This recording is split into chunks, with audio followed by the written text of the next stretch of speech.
नमस्कार दोस्तों, क्या हाल चाल? सब ठीक ठाक? आप सबका स्वागत है मेरे YouTube चैनल AMG क्लासेस में। आशा करता हूँ सब ठीक ठाक होंगे, स्वस्थ होंगे। आज हम पढ़ेंगे हरियाणा जीके, और हरियाणा जीके के अंदर हमने मुगल काल जो है वो शुरू कर रखा था। और मुगल काल के अंदर हमने क्या पढ़ा? बाबर को पढ़ा, हुमायूं को पढ़ा और शेरशाह सूरी को पढ़ा। शेरशाह सूरी को पढ़ा। अब इस शेरशाह सूरी के अंदर एक बात होता और पूछी जाती है कि इब्राहिम सूरी का मकबरा कहाँ पे है? इब्राहिम सूरी का मकबरा, इब्राहिम सूरी का जो मकबरा है वो है नारनौल में। और शेरशाह सूरी का जन्म भी कहाँ हुआ था? नारनौल में हुआ था। इब्राहिम सूरी का मकबरा भी कहाँ है? नारनौल में। अब हम पढ़ेंगे आगे कि पानीपत का द्वितीय युद्ध होता है अकबर और हेमचंद्र के बीच में। वहां से हम पढ़ने का काम करेंगे। अकबर जो है हुमायूं का पुत्र होता है। कौन? अकबर। उसको हम आज पढ़ेंगे। और थोड़ी थोड़ी बातें हैं अकबर की, क्योंकि हमें क्या पढ़ना है? हरियाणा के अंदर जितना भी मुगल काल है उसको पढ़ना है। हमें दिल्ली का संपूर्ण विस्तृत जानकारियां नहीं चाहिए। हमें केवल और केवल कितनी चाहिए?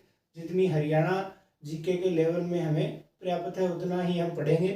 तो छोटी छोटी बातें हैं अकबर की, जहांगीर की और औरंगजेब की, तो उसको हम आज पढ़ने का काम है करेंगे।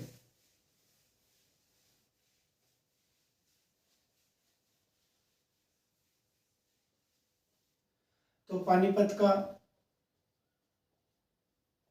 द्वितीय युद्ध होता है। कब होता है? 5 नवंबर 1556 को। 5 नवंबर 1556 को पानीपत का द्वितीय युद्ध होता है। किसके बीच में होता है पानीपत का द्वितीय युद्ध? एक तरफ था हेमचंद्र, जिसको हम हेमू भी बोलते हैं, और एक तरफ था अकबर। अकबर की जो आयु थी वो बहुत छोटी थी। अकबर अल्प आयु का था। मगर इस अकबर, ये इसका क्या है, राज्याभिषेक कर दिया जाता है, उसके कारण राजा बन जाता है अकबर। तो कोई भी युद्ध लड़ेगा नाम तो अकबर का ही होगा। इसका एक सेनापति होता है, और सेनापति के साथ साथ वो इसका संरक्षक भी होता है, और उस व्यक्ति का नाम होता है बैरम खां। हेमचंद्र के सामने जो है बैरम खां युद्ध करता है, मगर नाम तो अकबर का ही होता है, क्योंकि उस समय राजा कौन था? अकबर था। तो बैरम खां और हेमचंद्र की लड़ाई होती है।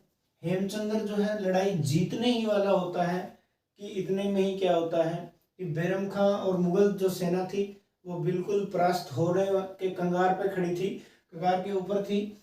तो क्या होता है कि हेमचंद्र जिस हाथी पे बैठा होता है उस पता नहीं कहाँ से तीर आता है और हेमचंद्र की आंख में लग जाता है, जिससे ये जिस हाथी पर बैठा होता है उससे ही क्या कर जाता है? नीचे गिर जाता है। और नीचे गिरने के बाद में जो हेमचंद्र की सेना होती है उसमें भगदड़ मच जाती है। और भगदड़ मच जाने के बाद में मुगल सेना क्या है? युद्ध जीत जाती है, और हेमचंद्र क्या है? युद्ध हार जाता है।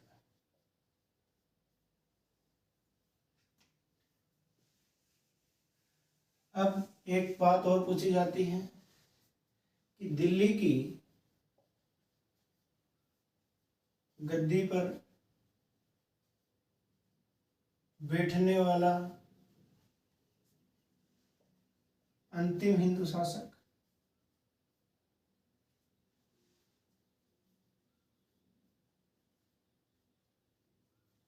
कौन था? तो वो था हेमचंद्र। हेमचंद्र या हेमू। की दिल्ली की गद्दी के ऊपर बैठने वाला अंतिम हिंदू शासक कौन था? हेमचंद्र था या हेमू, एक ही बात। अब हेमचंद्र जो है, थोड़ा सा हेमचंद्र के बारे में पढ़ लेते हैं कि हेमचंद्र जो है वो रेवाड़ी का शासक था। रेवाड़ी का शासक या राजा था। और हेमचंद्र ने पश्चिम बंगाल से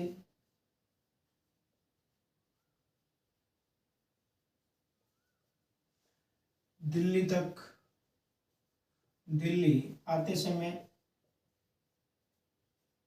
लगातार 22 लड़ाइयां जीती।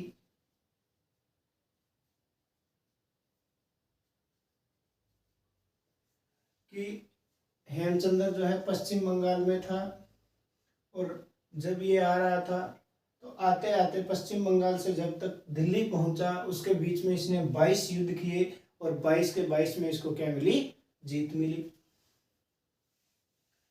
अब हेमचंद्र ने अपने आप को एक उपाधि दी। उस उपाधि का नाम है दिल्ली धीपति विक्रमादित्य हेमचंद्र। दिल्ली धीपति विक्रमादित्य हेमचंद्र किसने अपने आप को उपाधि दी? किसने? हेमचंद्र ने अपने आप को ही इस उपाधि से नवाजा।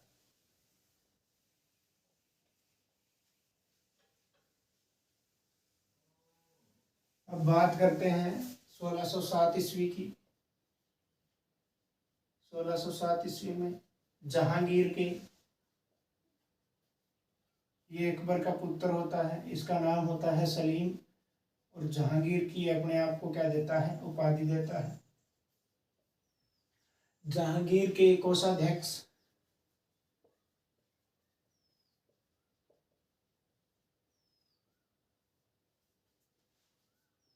फरीद खान ने 1607 ईस्वी में फरीदाबाद की स्थापना की।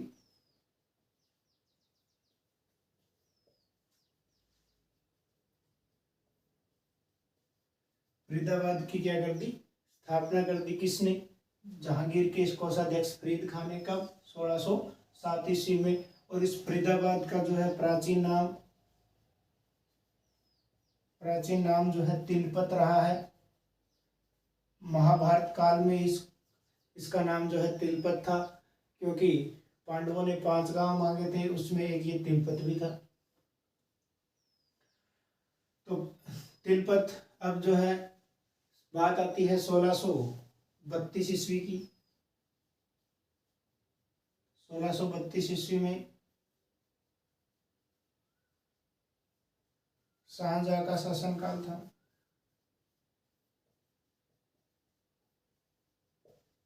शाहजहां का शासनकाल था और इस 1632 ईस्वी में मामा भांजा मुगल सराय बनाई गई।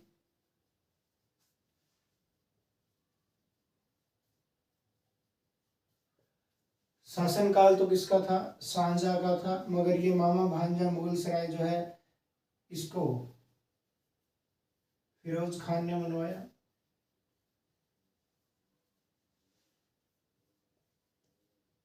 फिरोज खान ने बनवाया। और ये मामा और भांजा मुगल सराय जो है ये कहाँ पे स्थित है? तो ये स्थित है घरौंडा, करनाल में। करनाल के अंदर एक क्षेत्र पड़ता है घरौंडा, उसके अंदर ये मामा भांजा मुगल सराय क्या है? स्थित है। और बनवाया किसने? फिरोज खान ने बनवाया। कब बनवाया? 1632 ईस्वी में। शासनकाल किसका था? शाहजहां का शासनकाल था।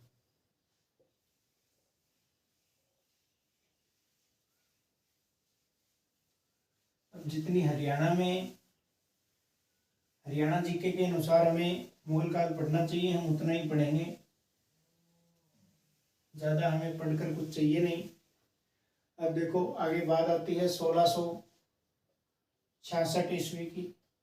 बात थी 10 मई 1666 ईस्वी की। इसके अंदर क्या होता है? एक गोकुल जाट होता है और एक तरफ औरंगजेब होता है। औरंगजेब की शाही सेना होती है और इस जो ये युद्ध होता है, इस युद्ध को बोला गया तिलपत का युद्ध।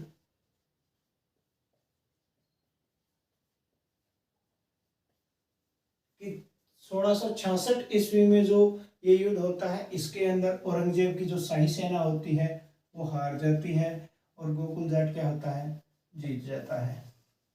मगर इसके 2 साल बाद में 1668 और 69 में दोबारा से तिलपत का युद्ध होता है।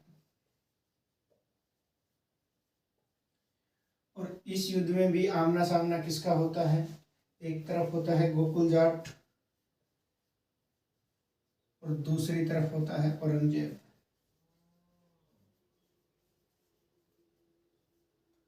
इस युद्ध के अंदर ये युद्ध भी औरंगजेब हारने वाला था, मगर एक नई मुगल सेना जो है, मुगल सेना की टुकड़ी कौन लेके आता है, हसन खान। हसन खान जो होता है वो एक मुगल सेना की टुकड़ी और लेके आ जाता है, जिसके कारण गोकुल जाट क्या है, युद्ध हार जाता है और औरंगजेब क्या है, युद्ध जीत जाता है। जैसे ही गोकुल जाट युद्ध हारता है, बहुत वीर था, जैसे ही गोकुल जाट युद्ध हारता है तो इसको क्या बना लेता है, बंदी बना लेते हैं। कौन, औरंगजेब इसको बंदी बना लेता है और इसके साथ लगभग 9000 इसके जो साथी होते हैं, इसकी जो सेना होती है, उनको भी क्या है, बंदी बना लेते हैं। इसके चाचा को भी बंदी बना लिया जाता है।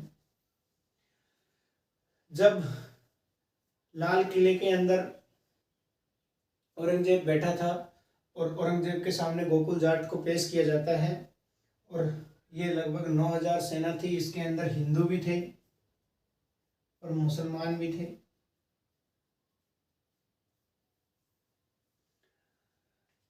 तब औरंगजेब जो है गोकुल जाट को कहता है कि आपके सामने क्या है, एक ही विकल्प है, या तो मृत्यु को प्राप्त हो जाओ या इस्लाम धर्म को कबूल कर लो। तब गोकुल जाट कहता है कि हमें मृत्यु कबूल है, हम इस्लाम को कबूल नहीं करेंगे। तब गोकुल जाट का क्या है, एक हाथ काटा जाता है। तो जैसे ही कसाई एक हाथ काटता है तो इस 9000 लगभग 9000 के लगभग जितने भी सेना थे, इसके जो चाहने वाले व्यक्ति थे, वो क्या है, भाग जाते हैं, हाहाकार मच जाती है। और उसी दिन थोड़ी समय के बाद में बहुत दर्दनाक मौत दी जाती है गोकुल जाट को, कि पहले हाथ काटा जाता है, लगभग रक्त बह चुका होता है, तब इसका क्या है, शीश जो है वो औरंगजेब के द्वारा कटवाया जाता है। और जैसे ही इसका शीश, एक तरफ इसका शीश धरती पर पड़ता है, दूसरी तरफ जो है मथुरा का केशव राय मंदिर टूटता है। कि औरंगजेब क्या है, एक तरफ तो इसको मारता है और एक तरफ है केशव राय मंदिर को तुड़वाता है, जो कहाँ पे था, मथुरा में।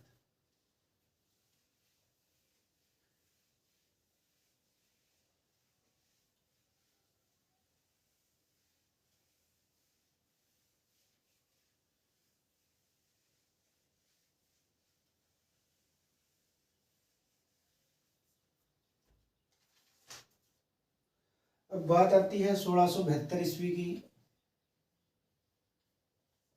1672 ईस्वी के अंदर औरंगजेब के खिलाफ एक विद्रोह होता है। ये विद्रोह जो है ये नारनौल से शुरू होता है। 1672 में नारनौल से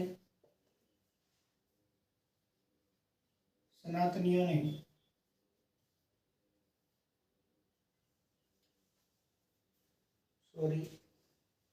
सनातनी नहीं थे, सतनामी थे। सतनामियों ने 1672 ईस्वी में नारनौल के अंदर सतनामी रहते थे। इन्हीं सतनामियों ने औरंगजेब के खिलाफ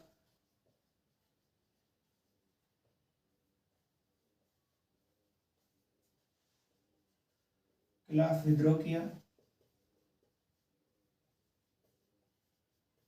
तो प्रश्न ऐसे पूछा जाता है कि सतनामियों ने औरंगजेब के खिलाफ कहाँ से विद्रोह किया, तो नारनौल से। कब किया, तो 1672 ईस्वी में किया। और किसने किया, तो सतनामियों ने किया। इस एक लाइन से 3 क्वेश्चन पूछे जा सकते हैं कि कहाँ से विद्रोह हुआ, तो नारनौल से। कब हुआ, 1672 ईस्वी में। और किसने किया, तो सतनामियों ने विद्रोह किया। अब बात आती है 1707 ईस्वी की। तो 1707 ईस्वी में क्या है, औरंगजेब की मृत्यु हो जाती है। जैसे औरंगजेब मरता है तो 1710 ईस्वी के अंदर एक व्यक्ति होता है बंदा बैरागी या बंदा बहादुर। ये क्या है, हरियाणा के ऊपर आक्रमण कर देता है, जो हम कल पढ़ेंगे।